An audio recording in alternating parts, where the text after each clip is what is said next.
Welcome back and thank you for tuning in. Today's episode is just some expression of thoughts I had when I read an article.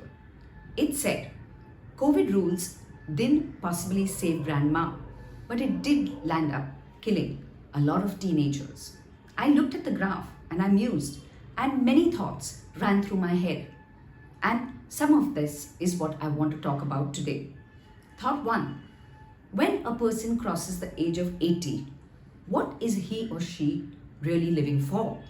Unless, of course, they are dedicated to a cause which is much, much bigger, and add to it, they have the health to support that cause.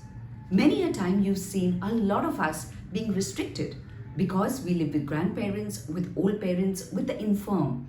And I pondered and remembered a very useful adage which said, age comes, but wisdom lingers. Would the wise, supposed to be elder and wise, have had the courage to tell their youth, to tell their kids, to tell their grandchildren, don't worry about us. We've done what we've had to, we've lived our lives.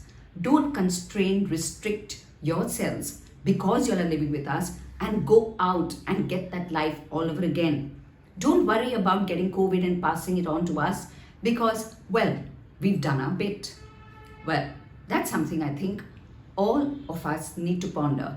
How many of the so-called wise would pass this message on to the ones living with them, living in a kind of jail? Point 2.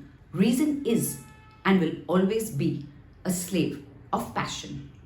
What were these emotions which were wanting the old and the infirm to continue to live life?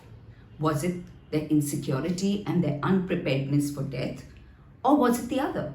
Was it that the children were so attached, so much in love, so endearing towards the old that actually they did not want them to go? So what kind of love was this?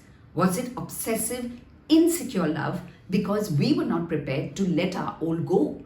Or vice versa?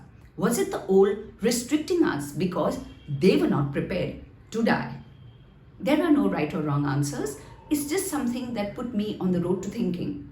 What would I do if today at 80 I had my children living with me? Would I restrict them? Would I hold them back?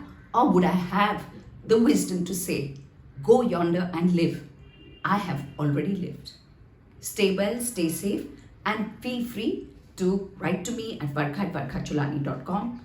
I'd like to answer any of the questions that you have. Take care. Till next week, it's goodbye.